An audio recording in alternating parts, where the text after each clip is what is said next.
Welcome to the Fear and Greed Business News Afternoon Report for Wednesday the 10th of April 2024. I'm Sean Aylmer. Every afternoon we've got the 5 stories that happened today that you need to know about. Story number 1, the S&P ASX 200 rose 0.3% today to finish at 7,849 points, with the materials sector among the best performers. It was another good day for the mining stocks, with BHP up nearly 1%, while Rio Tinto and Fortescue both ended 2% higher. Helping has been a drop in iron ore inventories at Chinese ports and the traditional construction sector pickup in China during April and May.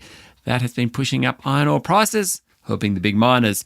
Healthcare stocks also did well, with CSL up 1.2%, Ansell extended its rally, rising 7%, and ResMed finished up 2.2%. Otherwise, the big banks were generally flat, as was Telstra. Goodman Group partly reversed yesterday's losses, rising 1.6%, while Wesfarmers, Transurban and James Hardie, they all did pretty well. Tech stocks were among the worst performers, with WiseTech Global off 3%, in Xero down more than 1%.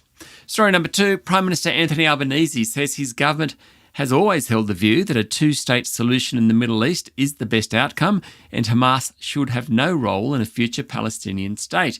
He was commenting after Foreign Affairs Minister Penny Wong came under fire for calling for the establishment of a standalone Palestinian state.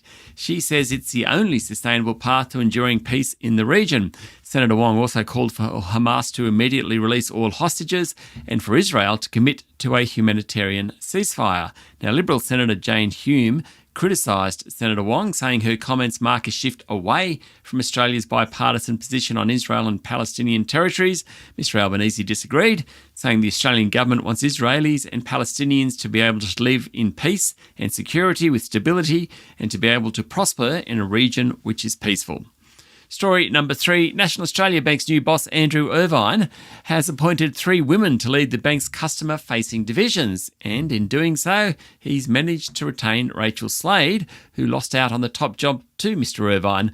Now, regularly those passed over for the CEO role look for work otherwise. Doesn't seem to be the case. Ms Slade will look after NAB's all-important business and private banking operations. It means Mr Irvine now has 5 male and 5 female direct reports. NAB's board is comprised of 6 women and 4 men. Doing well on the gender balance there.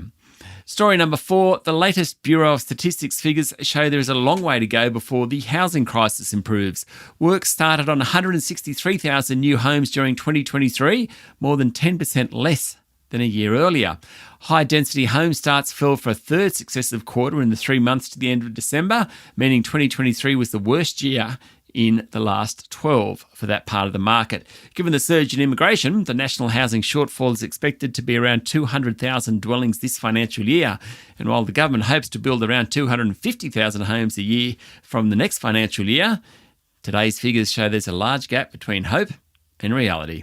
And story number 5, Tasmania finally has a government after the Jackie Lambie network did a deal with the Tasmanian Liberals, keeping the Jeremy Rockcliffe government in power after last month's inconclusive state election result. Lambie's 3 new MPs will give a promise of parliamentary confidence and supply to the Liberals. They've agreed to see through the implementation of the recommendations from the Commission of Inquiry into the Tasmanian government's response to child sexual abuse in institutional settings, and an independent review of the state's finances and the proposed AFL stadium. Also on the agenda is political donation reform and a tougher integrity commission.